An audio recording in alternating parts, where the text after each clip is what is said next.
Hello mga kabahay! At eto na nga, may dalawang batang nagpaalam pumasok dito sa aming site. Tapos sabi nila, gusto raw nila ng mangga. Kahit mamulot na lang daw sila, hindi sila aakyat.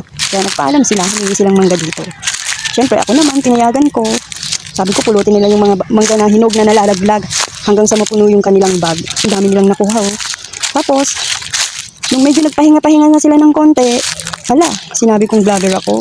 Sabihan ba naman nila kung ang bait ko daw. Wala pa nga ako nabibigay, ang bait ko na. Tapos, nagkwento-kwento sila ng mga buhay-buhay nila. Ay, ang cute-cute naman nila, ang daldal. Tapos natuwa pa ako sa kanila.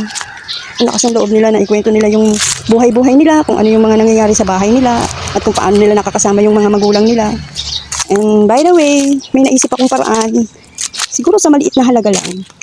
May ibibigay akong regalo sa kanila. At dahil may nag-sponsor sa akin, thank you na agad sa nag-sponsor. Kahit ayaw niyang magpakilala, promise, sa mabuting kamay ko, ibibigay ko ang mga kahilingan nitong mga batang ito dahil malapit na raw magpasukan. Kaya mga kabahay, ito lang muna ang aking maikling kwento. Baka naman pwede, pa-like and share naman. Paalam, thank you so much!